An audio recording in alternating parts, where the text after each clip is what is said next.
YouTube that I set up? Yeah, I did. Is that okay? Oh, yeah.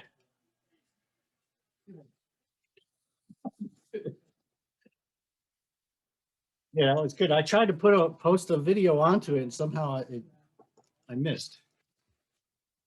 Bye. Thanks. Thanks for coming.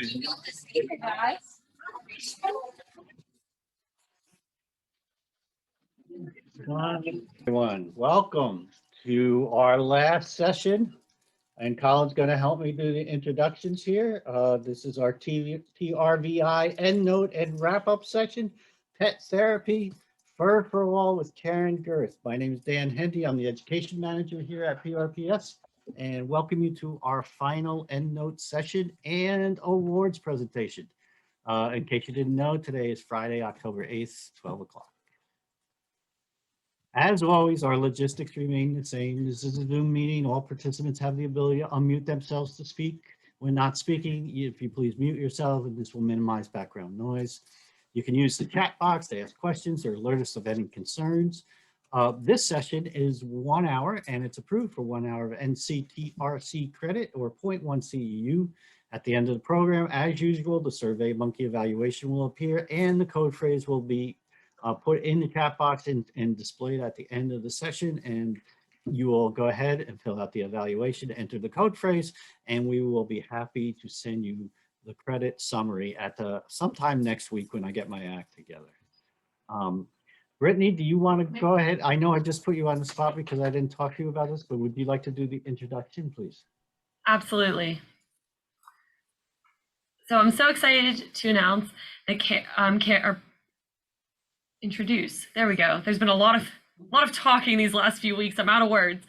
It's my pleasure to introduce Karen. She is the founder and executive advisor for Cutest. She found her calling 20 years ago when a service dog in training was released from the training program and was encouraged to find another career. Karen knew this precious golden would make a fantastic therapy dog. After a few years of volunteering with this wonderful dog for 2 different national therapy organizations, she realized that the national organizations were unable to keep up with the demand of screening new volunteers to serve the local area. She then started the nonprofit Cutest, Keystone Pet Enhanced Therapy Services. It now has close to 400 volunteers providing human and animal interactions for hundreds of facilities and organizations in Lancaster and many of the surrounding counties. So without anything further, Karen, go ahead and take over. All right, thank you. If I can get this up here. Oops, I want to screen this one. Share. Okay, are we good? Can we see that one? Okay, great. Okay, great. Thank you so much for giving me the opportunity to share a little bit about Cutest and my passion. I love doing what I do. So we'll just get started here. I'm just going to go over a few topics here. We're going to do some affirmative action. First, a little intro about how we got started. We're going to cover a couple things about the different types of working dogs that are out there. We're going to delve into therapy dog applications and benefits of it. And I'll explain a little bit about Cutest and what Cutest is all about. We'll look what makes a good therapy team and different ways how you can get involved or different resources that may be of interest to you. How we got here. Basically, I was empty nest, kind of like, okay, now what am I going to do? My son's growing up, he's out, what am I going to do? So I had a real desire to give back. I just wanted to do something that would make a difference. So I became a big sister for a year, and because I was older, they matched me with an older child, and it was challenging.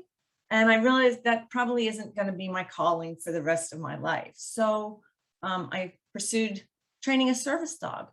And she was a sweet little girl, but she had a little bit of an attitude.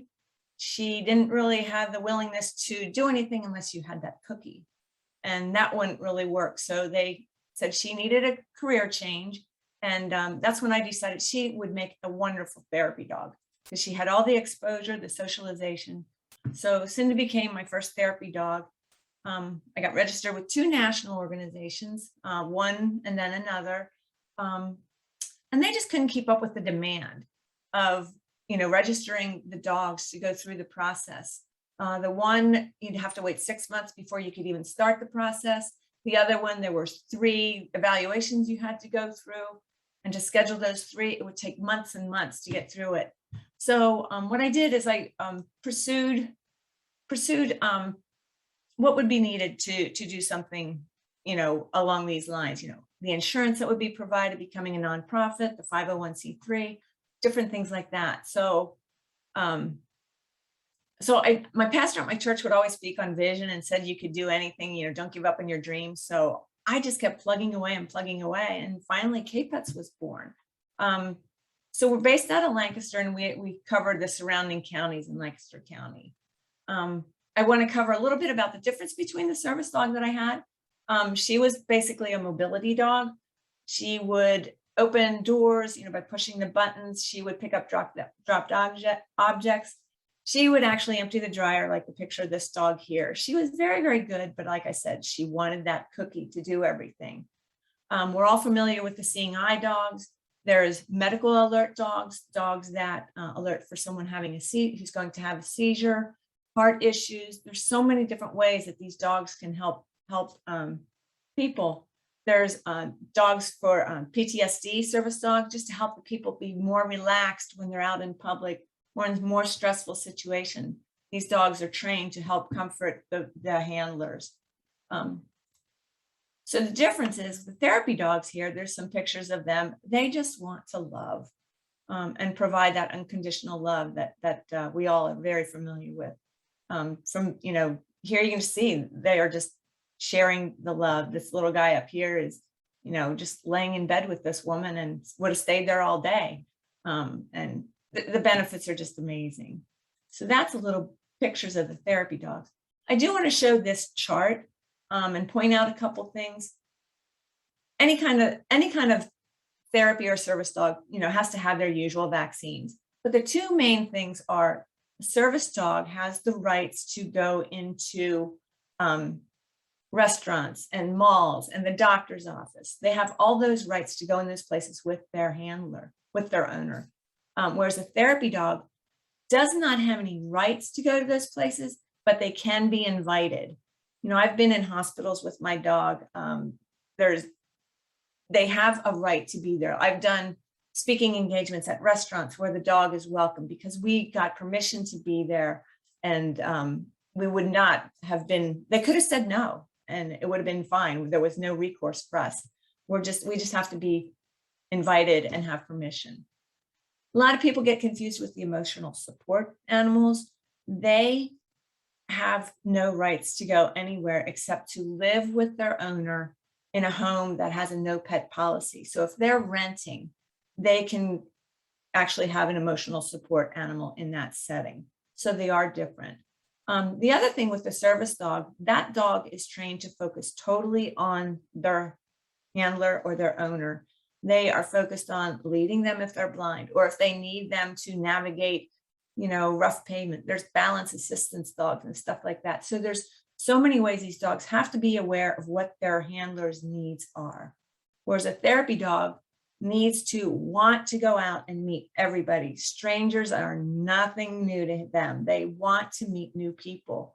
So there is a difference in the training. The service dog is trained to focus on the handler, whereas a therapy dog is like, I'm always saying, go say hi. And he just goes off and says hi. But that's pretty much the variations between the different types of dogs. Registered therapy dogs are dogs with K-Pets and therapy dogs in general. They're owned and trained by the owner. That owner can take classes if they like to, or they can just train them themselves. What the registering organization does is actually screens the animals. And I'll go into a little bit about K-Pet's process at the end, but we screen the animals to make sure that they are appropriate to go out and visit.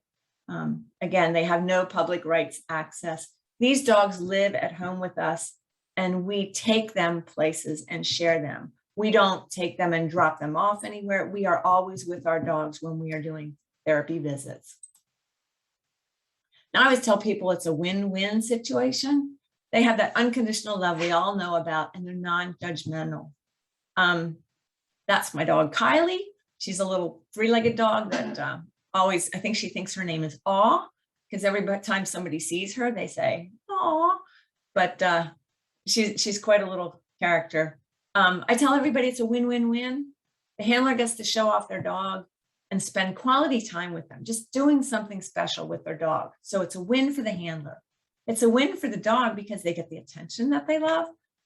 My dog thrives on it. During COVID, we couldn't go anywhere, and we're starting to get back into things, and he's so excited to be out and about again.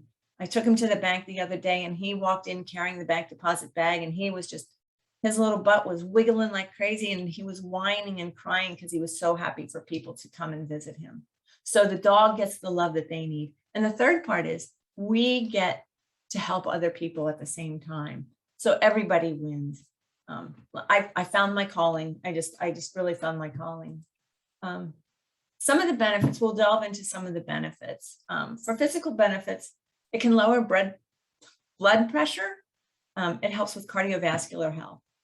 And we actually did a study at LGH years and years ago about, the people there, the patients there would watch a video, and they'd have their cortisol measured at the beginning and at the end of the video. And they did the same thing with the pet therapy visit. They would measure the cortisol at the beginning and the end of the visit. And it definitely showed that being with the animals helped with their stress levels. It can help relax. When you sit down and snuggle with a dog or hug a dog, it just you slow down your breathing. I should do that now. Slows down your breathing and calms your heart rate. It's been even shown that with seniors who have dogs or have pets, they're more social and they take less medication. They don't need all the pharmaceuticals to help with different symptoms that they may have. So it can actually help reduce the amount of medications that they take. Just a couple of pet therapy terms that are used. All-encompassing term is human-animal interaction. That will touch on everybody. Let me minimize this. Sorry. That will touch on everybody from the emotional support animals to companion animals, just our pets, to working animals, any kind of animal and human interaction. Under that umbrella is called animal-assisted interventions. It's an umbrella where the animals are used for a true purpose and they're incorporated into a process for that purpose. Animal-assisted therapy is a form of therapy that we're working with. It's a handler and a person, a handler and their dog, working with a patient through their therapist. There are specific goals that they want to be reached, and usually it's documented at the progress that is made.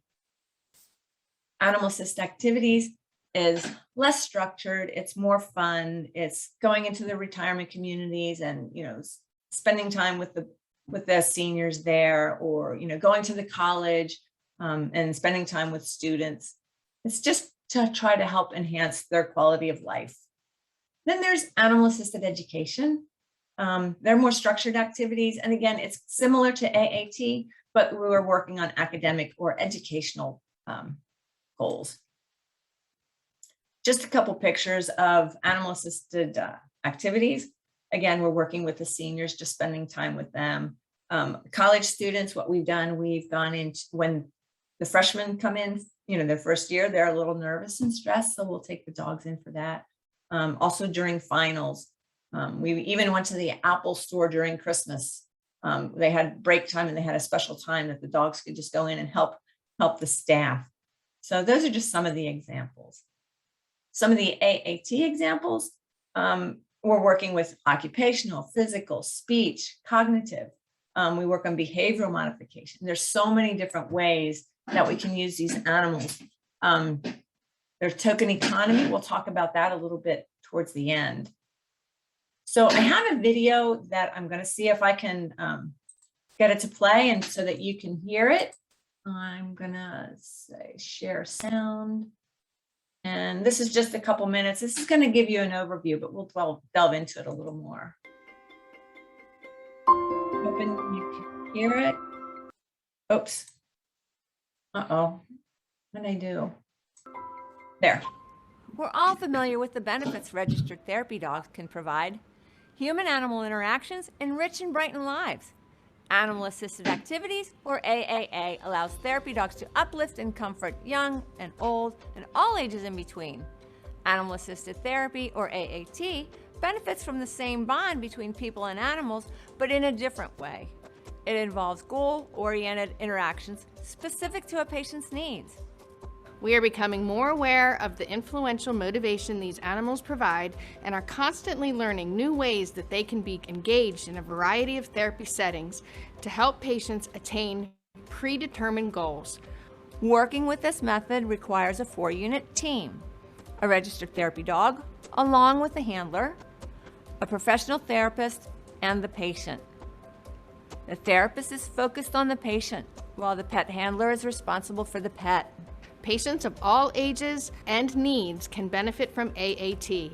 Everyone's objective is the same: attain or even surpass the patient's therapy goals by using the therapy dog to make the exercises and work more fun and encouraging the patient to persevere to attain those specific goals.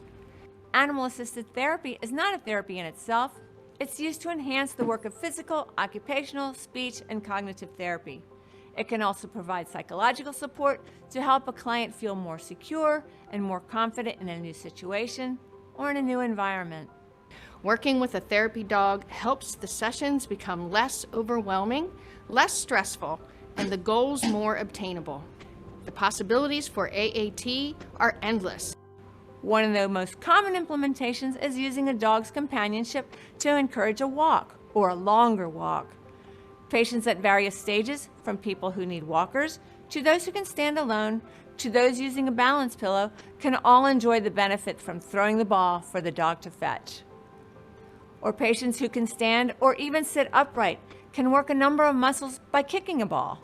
Unbuckling a dog's collar or unzipping a dog's vest addresses fine motor skills, while brushing or combing a dog increases range of motion, builds stamina, and creates a stronger grip. To practice cognitive skills, the therapist can ask the patient to place treats in specific locations, such as on a chair and on a windowsill. The patient then places them there from memory. After the patient has placed the treats, the patient returns to the dog and, along with the handler, leads the dog to find each treat in that same order. Making therapy sessions more enjoyable motivates patient and enhances their progress. Teamwork and shared ideas between the therapist and the handler means the possibilities are endless. Therapy is hard work. The bond between a person and a dog makes it rewarding and even life-changing.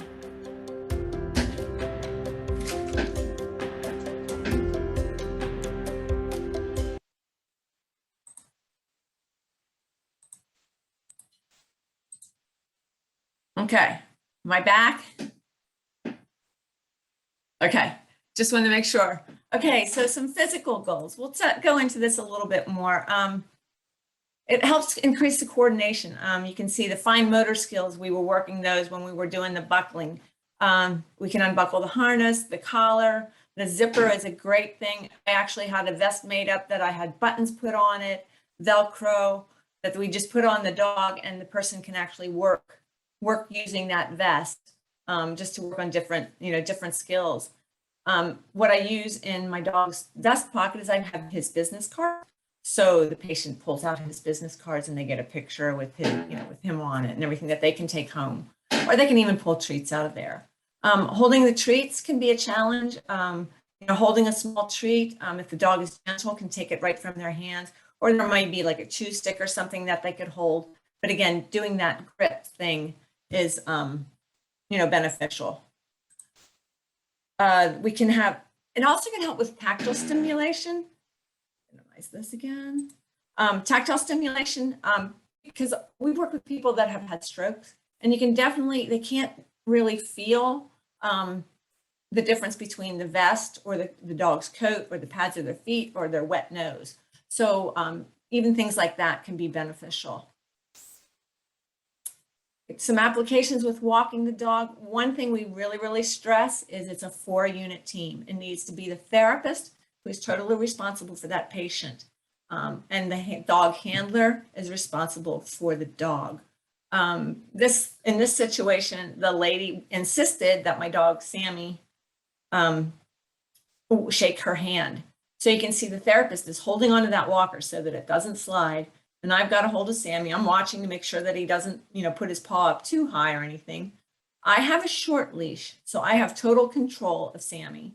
And she has a longer leash that she has a hold of. So there's always two leashes. The handler always has to have control of the dog, the most control of the dog. Another thing we want to stress very importantly is that draping the leash over the walker handle is best. Never ever wrap the leash around the person's hand. The leash always has those loops. Never put that leash around their hand. If something should happen, we want that leash to be able to slip right out from under there. I always tell the patient, well, if he sees a kitty cat, then you won't be in trouble because he won't, knock you over. So those are the key things when we're doing the walk. Another thing that's really great is you can position the dog where it's going to be most beneficial. I've done some things already where they've had me not even walk beside them. I was walking out front in front of them. So it would help the patient look out instead of looking down at their feet, or, it was helping them focus out further and standing more erect and standing up straighter to look forward. They've had us walk on the opposite side. Like some people, if they've had a stroke or some situation, they may tend to lean to the left or look to the left or that type of thing. So we place the dog on the other side and they tell them, watch Sammy, watch the dog walk, watch him as you go. So it definitely helps them focus and not necessarily be so absorbed in, oh, I got to walk another 10 feet. It's a distraction and motivation. It just helps them work a little harder. I have down here a little story about Haley, and that's not Haley there, but little Haley was maybe about 4 or 5 years old. And she was in a walker that was pretty much all encompassing her, almost like a toddler's walker type thing that, little kids learn to walk on. But she was 5 and she just couldn't get moving her legs. She would just kind of stand there. So what we did, we got a ball and we helped her. Mobility was even weakened in her hands too. So we helped her toss the ball and we got it to, the end of the gym, and Sammy would go get it and come halfway back. And she was so excited because the first couple times we did it, Sammy decided he was going to go sniff here or there, and he was getting in trouble. And the little girl thought this was great because her big brother would always get in trouble, and she really giggled about that one. But what the therapist did while we were waiting, she reached behind and just kind of like tickled the back of her leg, gave it a little nudge, and Haley lifted her leg and actually propelled herself forward just the least little bit. So the therapist did that on the other leg and the same thing. So it was maybe 2 or 3 weeks after working with her, she actually did walk the whole length of the gym through various times. We threw it and came back and just did it over and over again. And the therapist told me after everything was over, she said, that was like her running a marathon. You have no idea the progress that, this has made for this little girl. So, there's so many heartwarming stories. So, yeah, that was great. Tossing a ball is something we can do as well. If it's safe, you can actually, if it's okay with the registering organization's insurance, you can drop the leash if it's permitted and it's a safe setting, so the dog can actually retrieve it. This is going to help their eye-hand coordination, hand release. We've worked with people like they can't release. They don't have that timing down to when to let go of the ball. It can help on balance. The little girl here, she's working on balance, lifting her opposite leg to throw the ball and things like that. Can work with endurance. And the kid, even adults, they work longer when they're doing things with the dog. I had a lady who was practicing standing and we were just throwing the ball to pass the time. And I remember the therapist looking at her watch, like, don't you need to sit down? She was kind of like, she had gone past her usual time. And the patient was having so much fun, they didn't even realize they had stood, a minute or so longer than they usually do. the application of brushing the dog is very beneficial too. It can build endurance. I know this lady, when we were finished, she was winded. She was kind of tired because she was really working hard because it took strength to brush that, to get through that coat. And, you know, the therapist is there, is helping her, you know, control the brush. So it was a lot of fun. We positioned the dog on the side where she needed to work. Again, you can put the dog in front or the other side, wherever it's most beneficial to work the part that you want to work. You can have them cross over their midsection. So if they have to reach to the opposite side, you can place the dog that way and have them actually reach across. Some of the tools that we use, there's different types of brushes. Obviously, the one with the handle will help with the person's grip if they have enough strength to grip it. But the brush with the strap, it's like a horse curry comb. We would actually, one of the kids we worked with, her hands, her fingers were all, her muscles were all tightened. And by using that comb, we actually, you know, could put her hand through there and make her fingers lay flat and be open. And then she could brush the dog. So it was really helping with, you know, range of motion with her arm, but also helping her muscles in her fingers, you know, be uncurled. The placing again of the dog is key. Here, this woman is standing up and reaching up to brush the dog. So that's got to be harder than just, you know, brushing the dog down by her side. So they place the dog up on a mat table to have him get brushed. I've had patients sitting on the mat table and they have to reach again across their body to pet the dog, to brush the dog. The little girl here, she's doing her stretches before her therapy because her muscles are very, very tight. So she has to lay out and stretch, which usually isn't fun. So we bring Sammy into the picture and she's all happy to do her stretches, which wasn't usually, you know, the case. Again, here's another example of how they can place the dog to work different types of muscles. And as you can see, it's a 4-unit team. Again, that therapist is right there to help the patient, and the handler is, you know, ready to, in case the dog decides to move, although it doesn't really look like he's going to go anywhere. He's a good dog. Playing tug. This isn't for every dog, but if you have a dog who's gentle, you can play tug. This is great because you can do this standing or sitting. It's going to help with balance. It's going to build arm muscle, you know, help with the arm muscles, the hands, the grip, you know, her legs, you know, she's planting herself. It's going to help with core muscles. So playing tug is a great thing as long as you have the right dog that plays this game, you know, fairly. Use your imagination. There's so many ways that you can implement these animals. This little girl here was, didn't really want to be close to Sammy's mouth. So her brother would always come watch her during her therapy. And the little boy thought, well, how about I hold on and she holds on to me? So we got this train going on and Sammy would back up and pull them. And you know, again, we're working on the little girl back there hanging on with her arms and stretched out. So it was a fun situation. And here again, this is another great imagination. This was the therapist's idea. She thought, how about we make a racetrack on the dry erase board? And what we'll have this little guy do is take a Cheerio and trace it through the maze, through the racetrack into Sammy's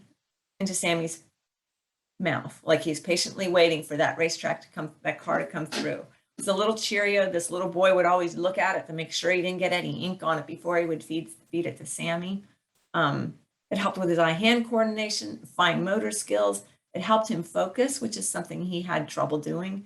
But it was a great situation. A lot of these pictures are my dog Sammy, who is in heaven now, but he was my little rock star. He loved doing the interactive things, just being out there and working with them. Whatever we wanted him to do, he was willing to do. Some of the mental health benefits, these animals, you know, even just visiting like in a retirement community, going in and starting up a conversation can be hard if it's just a person, but you go in there with this animal and it's like you've known the person. You know, you have something to talk about. Someone who may be less apt to converse with you may speak up. It increases socialization, even after we're gone.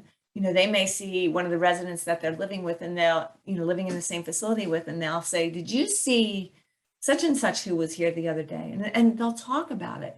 So it encourages communication, and it helps reduce the anxiety, helps lift the spirits. They may not feel as quite as isolated because of these interactions. It can lessen boredom. And again, it can help with overcoming speech and emotional disorders.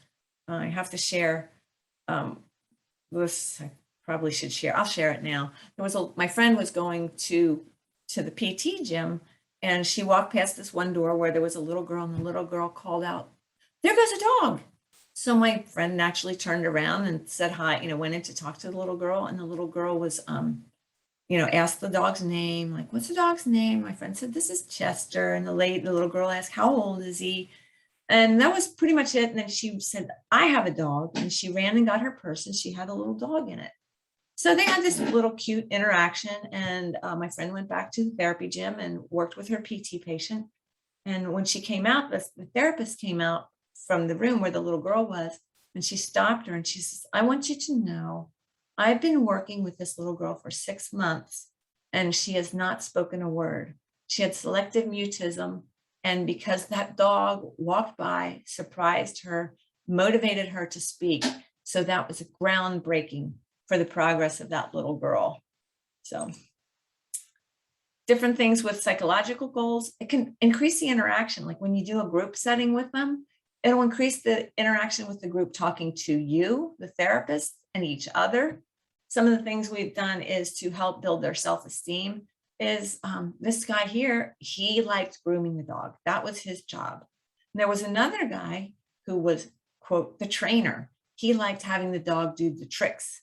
So he would always demonstrate how the dog would do tricks for him. There was another one who liked walking the dog. And then some may just want to snuggle. In one group setting that we did, it was at Abraxas, which is a juvenile detention center. They live there. And I know the counselor told me at one point, you don't want to know what they've done. You don't want to know what they've been through. So when we went there, we did some interactive things. They would, do the walking and the games and that kind of thing. But there was one guy, he just wanted to sit and snuggle with my other 3-legged dog that I had in the past. And that was great because that's what Pod liked to do.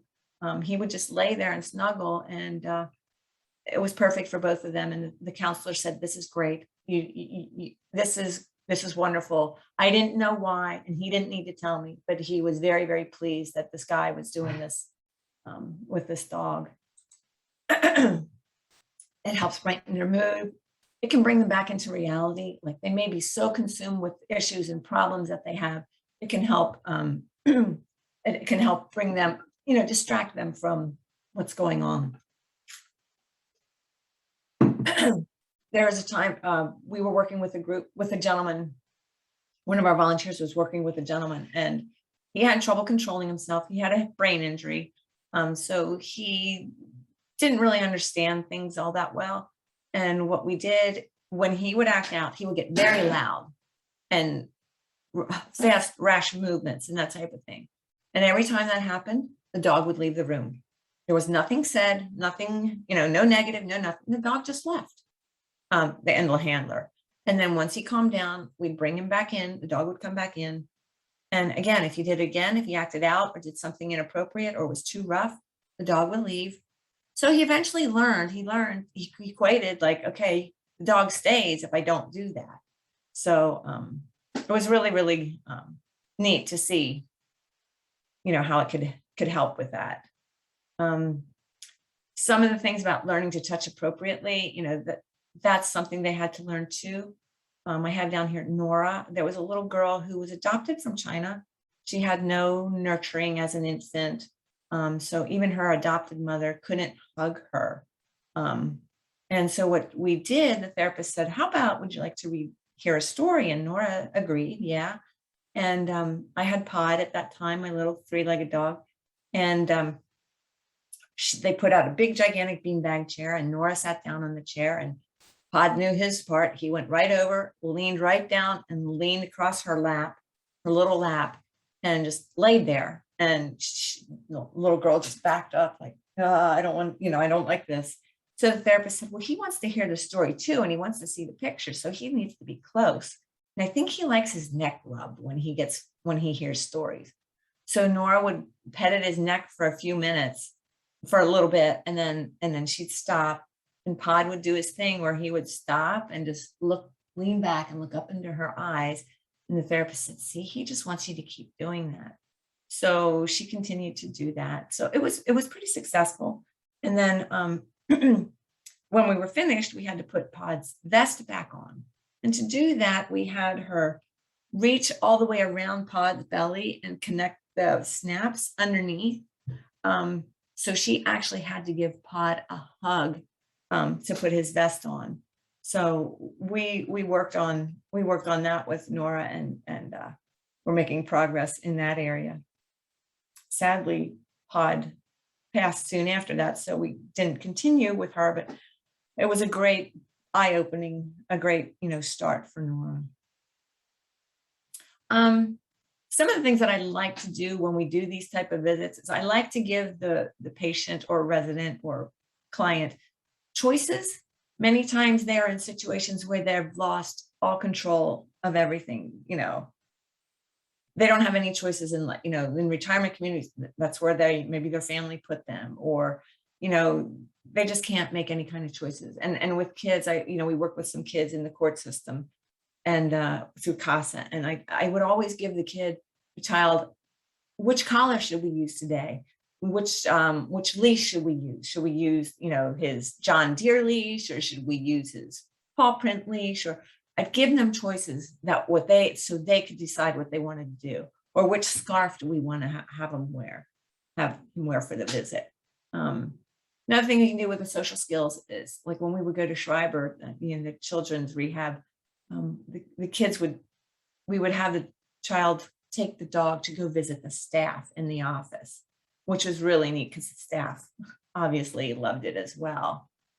So that the child can take the dog in and introduce him, like, this is Sammy, he's a golden retriever, and he's 8 years old, and just carry on a conversation. So it gets them to be more social, and it can make them want to learn more.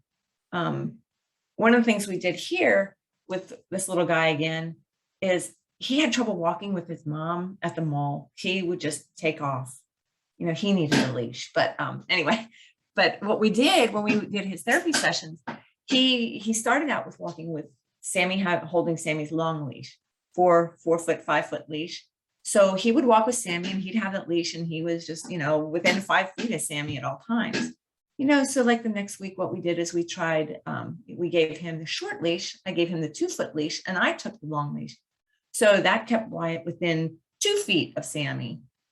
After mastering that, what we did is we said, okay, let's go for a walk. Can you just touch Sammy while you're walking? Don't let go of him, just hold on to him, touch him. And we did that. And finally, we got to the point where Wyatt would actually walk beside Sammy. And that definitely helped his mom when they would go, out in public to the mall and that kind of thing. The group setting, to quote the therapist, she said, my group is so much more cohesive when the dog is here. And another ironic story about this group is this dog here, her name is Maggie. Maggie visited this group probably for at least 5 or 6 years, every Tuesday. She may have missed one, I think she said, for snow. So Maggie the dog would come visit these people, and their therapist's name, the lady back there in the stripe, was Maggie as well. So they would see Maggie every single day, for their therapy, and Maggie the dog was there once a week. So if Maggie was there on Tuesday, she might ask the group something about what her name was, and they would not know her name. They just couldn't remember her name. It was a head trauma facility, so they didn't retain it. But when she said, my name is the same as the dog, then they would recognize, like, oh, her name is Maggie. So they would recognize Maggie the dog's name before the actual therapist that they saw every day. So that's kind of a fun thing. We always joke that when we go to the dog park, we know all the dogs' names, but we don't know any of the owners' names. That is so true. That is so true. Thank you. Yeah, even with our volunteers at K-Pets, is that Brody's mom? Or, we always know the dog too. Increasing, cognitive goals. Some of the things we did with this little guy, he would organize the toys. We'd have him organize them, put them in a certain order. With older people, you can have them come up with an exercise program or a grooming thing. What would need to be done, to make sure that Sammy's ears are good? Do we have to clean his ears? So you can always incorporate that type of thing. With a group setting, someone can be responsible, quote, responsible for who's going to walk the dog this time, or who's going to do tricks this time, taking turns. Put someone in to oversee, to give them a little bit more responsibility. Another thing we can do with the memory, with short and long-term skills, obviously remembering the dog from 1 week to the next is beneficial. Are they going to remember that it was Sammy that was here, or, was it Brody? So it helps with a long-term memory. What we did for short-term memory was I would take Sammy and do tricks. I did like 5 tricks for this gentleman, and they weren't your typical sit down, stay. I would have him fly, weave, march, do a circle, different things like that. So the gentleman he would watch him do these tricks, and then he would have to say back again what he did, and it was only a matter of seconds later, a few minutes later.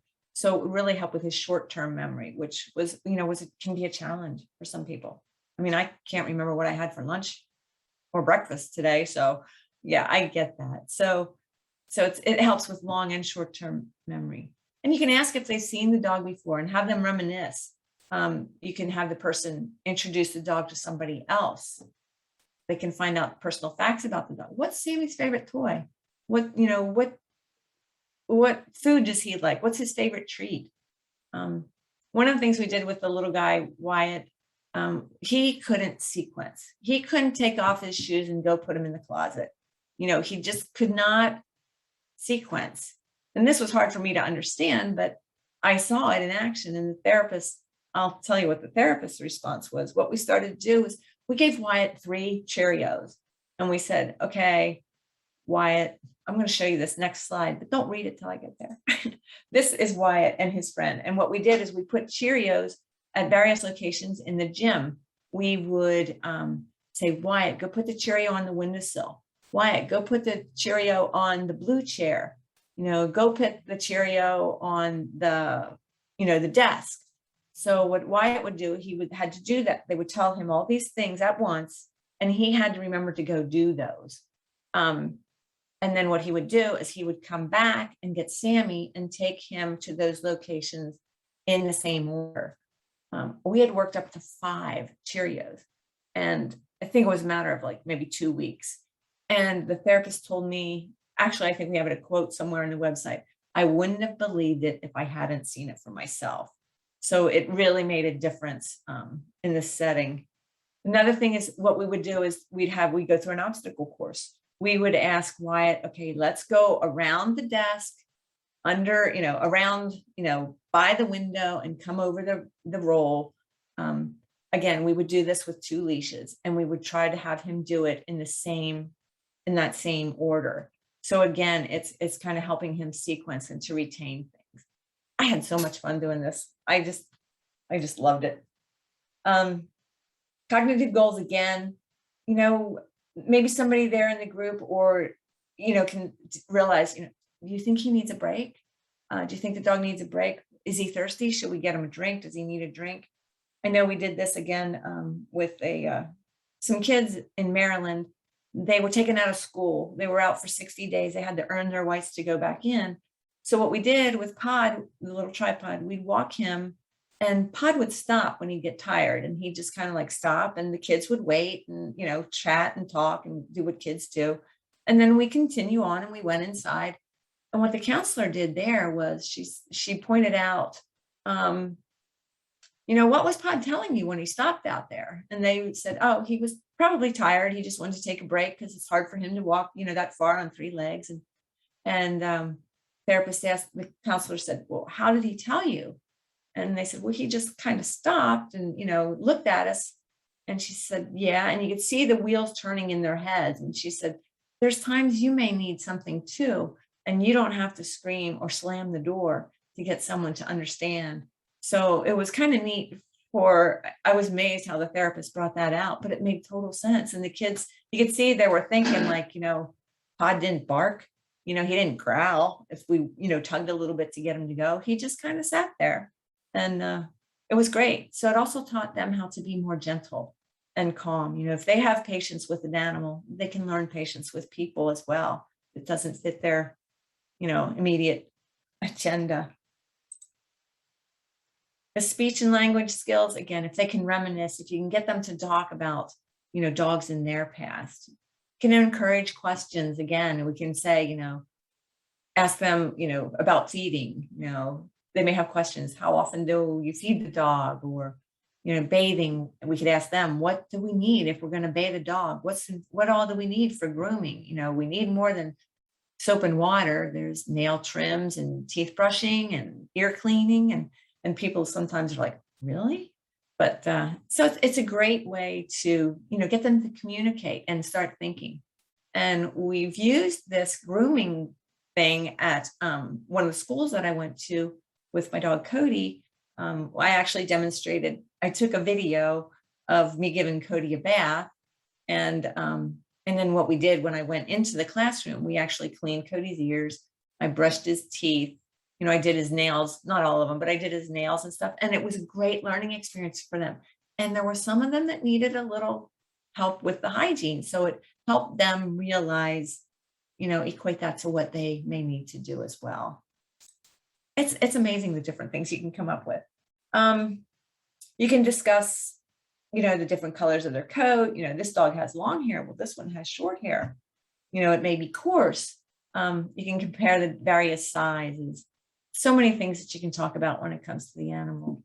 One of the things we've done with speech therapy is I was working with a gentleman who had a stroke. He was a younger guy, and it was really, really heart-wrenching, but he couldn't get a couple syllables out at one time. For him to say, Sammy, sit was a big deal. So what we did is we had the therapist incorporate using the dog, and she asked him, tell Sammy to sit. So what I would do is I would stand behind him and I would give him hand signals. Sammy, sit. He would say, Sammy, sit. And I'd give the hand signal and Sammy would sit. Or we'd say, Sammy, march. And I'd stand behind, and Sammy's cue for marching was for me to march. So it was great because this gentleman who could not communicate with anybody else could communicate with this dog and have this dog do the things that he had asked. So what was really, really, there's more to this story, but what was really, really neat when we were finishing up, I brought Sammy by his side, and he, laid his hand, he had to lift his hand and lay his hand on Sammy's head. And I'll cry. I always cry. Sammy, you're the best. He struggled to get those words out, and we understood him. And so that was one of the highlights of doing pet therapy. So animal assisted education, again, with the reading program with kids, you probably heard about that. The kids read to the dogs. They don't laugh when they don't know how to say a word. They don't, judge them for reading slowly. They're just there to enjoy being with the dog, being with the person, and loving their time together. I was working with a little girl at a school in a reading program, and she was flying right through her book. I was like, why is she in this reading program? And I found out later she was in because of a behavioral issue. She would act out. She was probably the class clown or worse during the week. And they said, if you, behave all week, Friday, you can go read to the dog. So it was so beneficial because she obviously behaved all week, but she also got to practice reading. So it was a great motivational thing for twofold.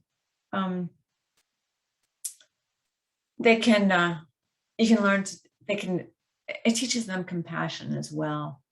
being gentle with the dogs. It can help them learn self-control and patience. And hopefully that'll equate to the brothers and sisters at home. Just a little bit about token economy. If I were more Zoom savvy, I would have had Dan do a survey and see how many have heard of token economy. And what it is basically the clients or patients or residents are rewarded for accomplishing specific goals that they may need to do. Like you may have trouble having somebody eat their 3 meals a day.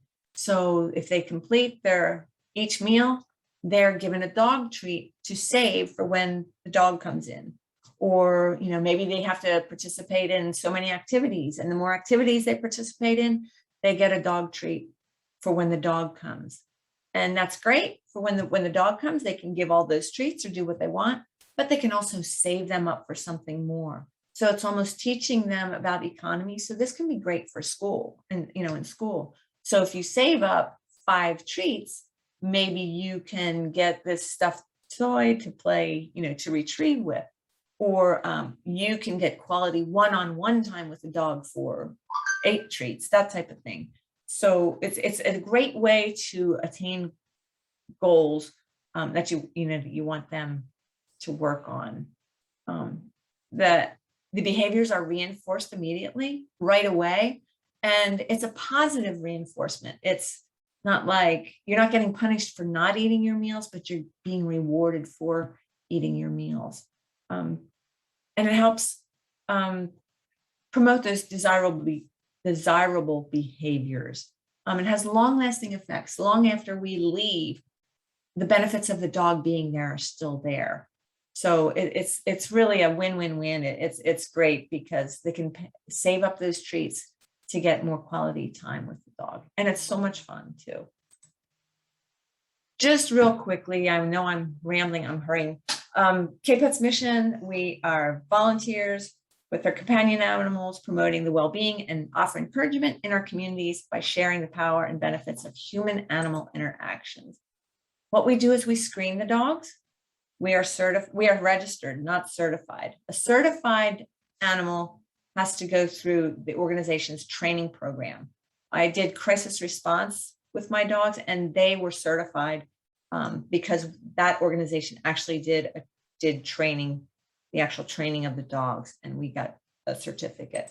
So with therapy dogs, there is no national or consistent standard for a therapy dog. So we are just registered. They're screened by the organization who's providing the insurance. And each organization has different requirements. The risk is up to the organization or what their insurance provider will cover. So there's different guidelines that we have to follow. Cutest screening process consists of an orientation, which is about 2.5 to 3 hours. It's just for the person. The dogs don't come. That would be a long time for a dog to wait. We go over the guidelines, expectations. We cover HIPAA, different opportunities that are available, and what the insurance is for. Next thing, what we do is a group evaluation, and where we're assessing both the handler and the pet as a team. We're not just looking at the pet or the handler, we're looking at both of you together. So with the pet, we're looking at the temperament. We're looking if they're obedient. They're looking if they're comfortable being around equipment, loud noises, crowded petting, and if they're enjoying meeting new people. For the person, we're looking, are they comfortable with new people? Are they willingness to follow our guidelines? Is there positive interaction between the dog and the handler? We definitely don't want someone negatively correcting their dog while they're visiting. It has to be a positive relationship and interaction.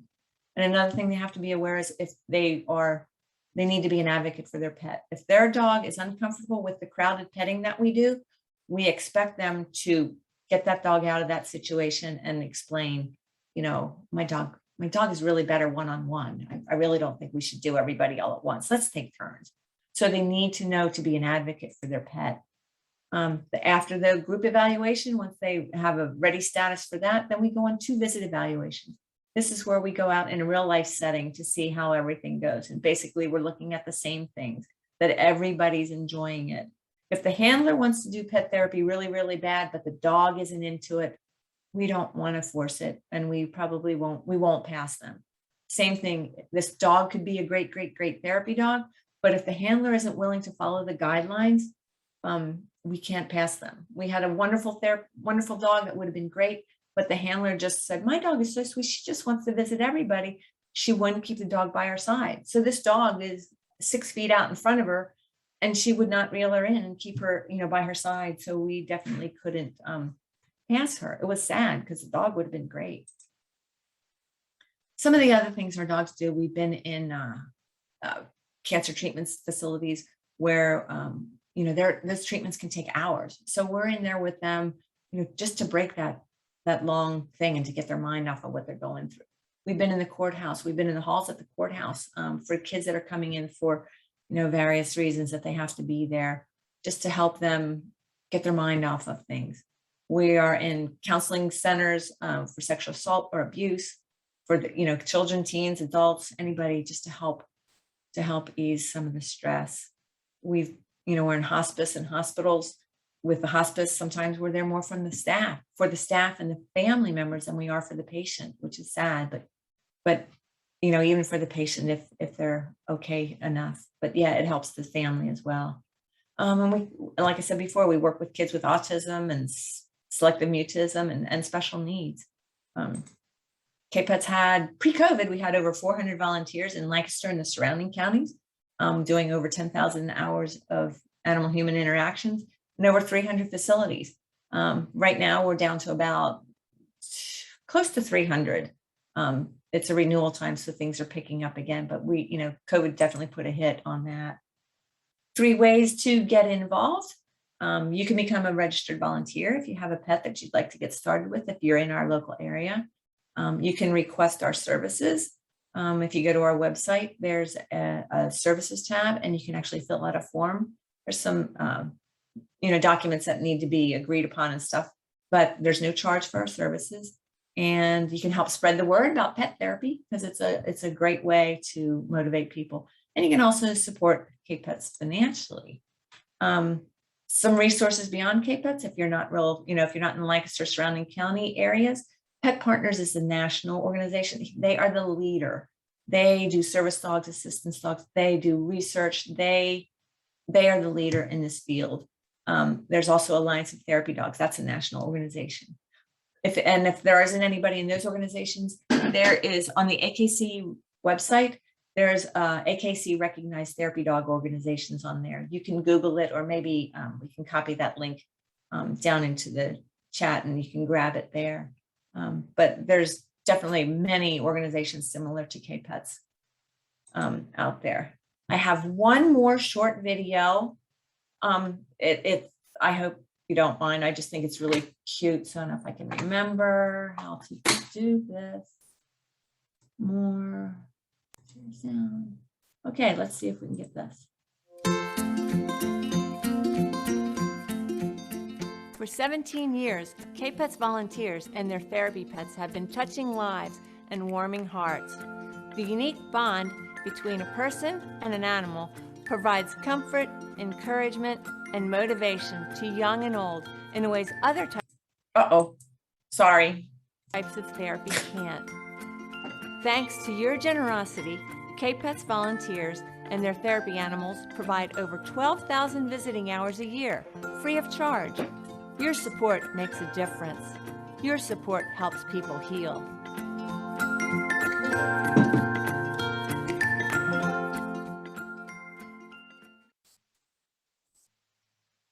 Okay. There we go. Does anybody have any questions? I'm new at this, so I'm hoping I want to close my thing so I can see the chat and stuff like that. So yeah, if anybody has any questions, Dan, you can help me, or Brittany, you too can give me a hand here if there's any questions that anybody has. Yes, I see a lot of good feedback. Great session. Loved it. Kathy said, "Love your dog, Dan," when you had the dog on your lap. One of my dogs is on the floor here. Oh, Rylan, come here. What? There we go. Oh, where are you? Here he is. Cody, you want to come up? Cody. I have 4 today. I'm babysitting this one. So if But, you click the speaker view on the upper right of your screen, you'll see her dog in full screen. Where are you? You down There there? he is. Oh, This is Rylan. And the others are lazy. They know when I come in this office and turn on the computer, like, oh, boring.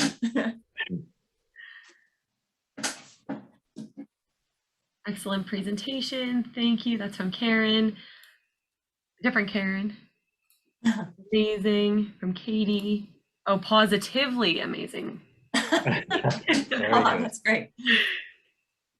I liked in the video how there were so many different types of dogs as well. I think that really adds to a greater experience. Yeah, we've had requests. I want a little dog or I want a big dog. And we take pride in trying to match that need with the request. Oh, should I stop sharing? There you go. Is my screen up there, I hope? Yes. All right. Good. 1, 2. All right, there we go. So I would like to thank you, Karen. It was wonderful to recruit you to speak with us today. I really enjoyed my experience getting to know you and what all the great things that K-Pets does. So it was fun for me. And learning about your dogs. Your first dog sounds like such a sweetheart. Oh, I miss him every day. Yeah. And the code phrase for those who need the NCTRC is affirmative action. Of course, I'll accept variations if you get a little lost. Again, the SurveyMonkey site is the same. Please choose Karen's section from the pull-down menu when you do the evaluations, and again, affirmative action. So Karen, thank you so much for that presentation. And everybody else, I want you to stay on. I'm going to stop sharing this particular screen, but we have some business to take care of, right, Brittany? Bye. Bye, Karen. Thank you so much. Thank you. Karen. So for everyone else that has stayed on, thank you. We just want to wrap up the TRI conference this year. And typically in person, we have this nice lunch and there's awards and there's speakers and it's lovely. So come next year for all of that. And then Nicole real quick asked if you could share the link. So if Dan, if you don't mind doing that. But we do want to recognize you for joining us the last couple of weeks. And we also want to raffle off our bundles that some of you have participated in. So Dan, would you like to do the bundles first real quick, and then we'll get into our awards and superlatives? Yeah, I'm going to put the link in here first. Okay, sounds good. There we go. So about the bundle. survey. Go ahead. Thanks. Just about the bundles, we didn't have as much participation this year as we expected. Totally fine. So we're going to raffle off 3 bundles, the ones with the 2 with the most tickets purchased for, and then the other bundle that didn't have as many tickets for. We just combined that all, and anyone who purchased a ticket, we doubled your ticket purchase for free. So, and put that into a bucket to pick for a basket of your choice or a bundle of your choice. So we're going to pull a ticket for the beach bundle, the self-care bundle, and then we'll pull another winner for just whichever remaining bundles of your choice. Or actually any of the 5 bundles, because I can just replicate it on Amazon. So the first one we're going to do, I think, is the beach bundle, right, Dan? I think so. Okay.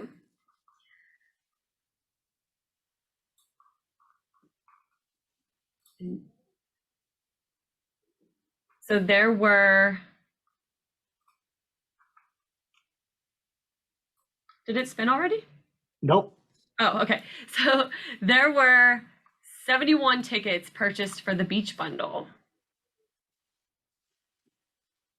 Okay. You guys ready for the beach bundle, for all the beach wax, so to say? You ready? Here we go.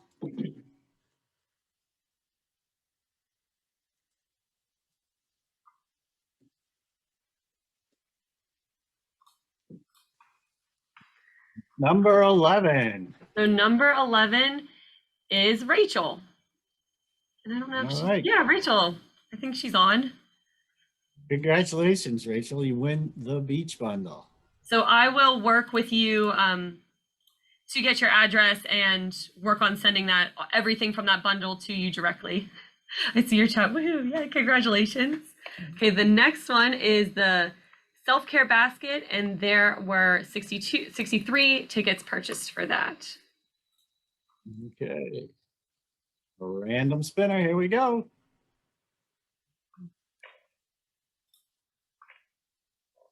I'm getting dizzy. Number one. Number one for the self-care basket is Melissa. Is Melissa All still right, on? well, I think she might have got off, but we will contact her for that one.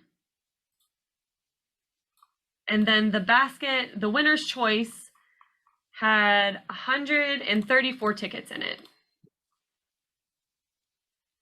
134.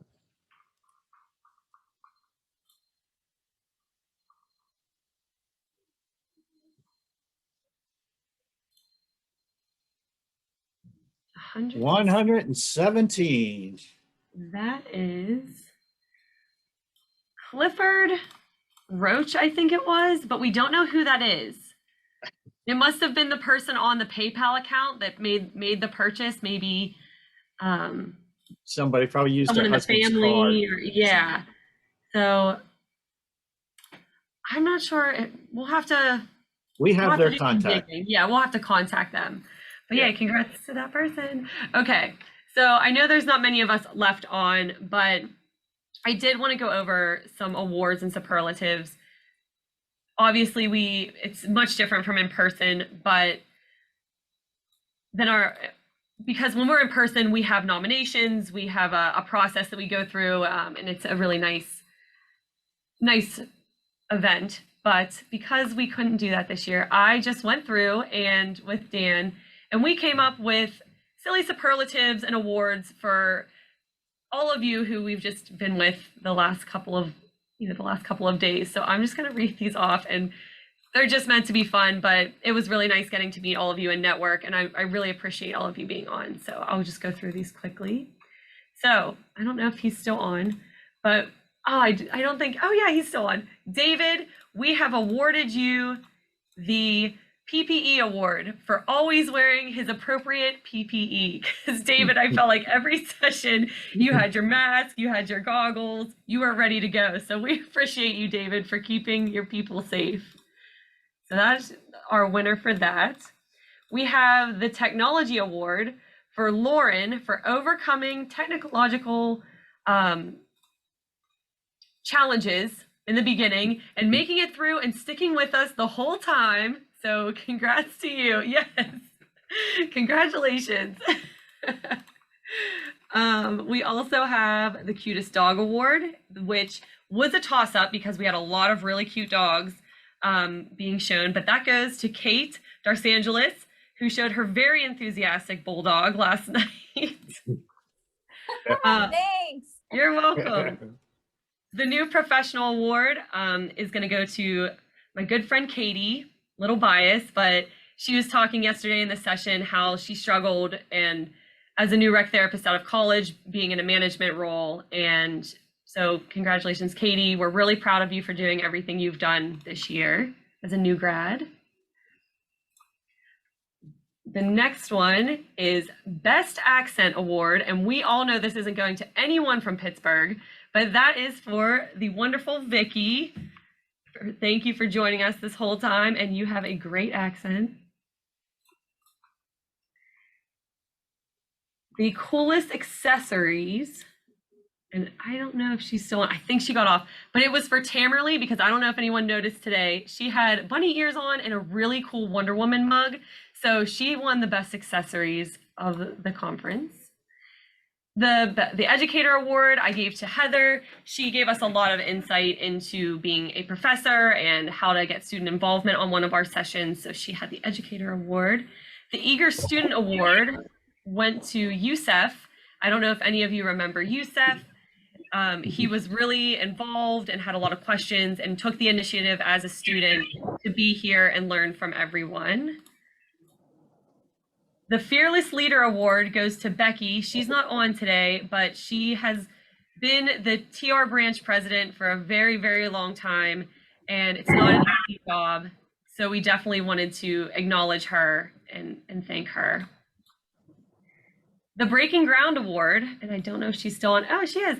Goes to Karen for being the person who is taking the initiative to put the rec in Parks and Rec and really branch out and bring that to her community. So congrats on that, Karen. We appreciate all you're doing. Oh, Brittany, go we ahead. have another award, okay? And this will give Okay. you an idea of what the certificates might look like, okay? I love your hat, Dan. This is the certificate appreciation is presented to Brittany Rostek, most likely to do 100 things well at once. You get that award, Brittany. Thank you so much. I really appreciate it. And Dan, thank you for all the support. And you have an award also, and I'll jump to yours real quick. For those who were on Vicky's session the other day, Dan, you are awarded the Artist Award, and your sculpting skills were just top notch. Your little guy was perfect. Your little superhero. I was waiting for that session. I was, You were prepared. I was prepared. The video award was to Melissa. She had her video on every single session, and we really appreciate that. The most used chat goes to Leanne. She was the one who participated the most in the chat room the entire conference. Leanne, we really appreciate that. It keeps for a more engaging conference. And then I was just curious, has anybody been on all of the sessions besides Dan and I? If you just want to raise your hand, we have Katie. Lori. Oh my God, you say Lori.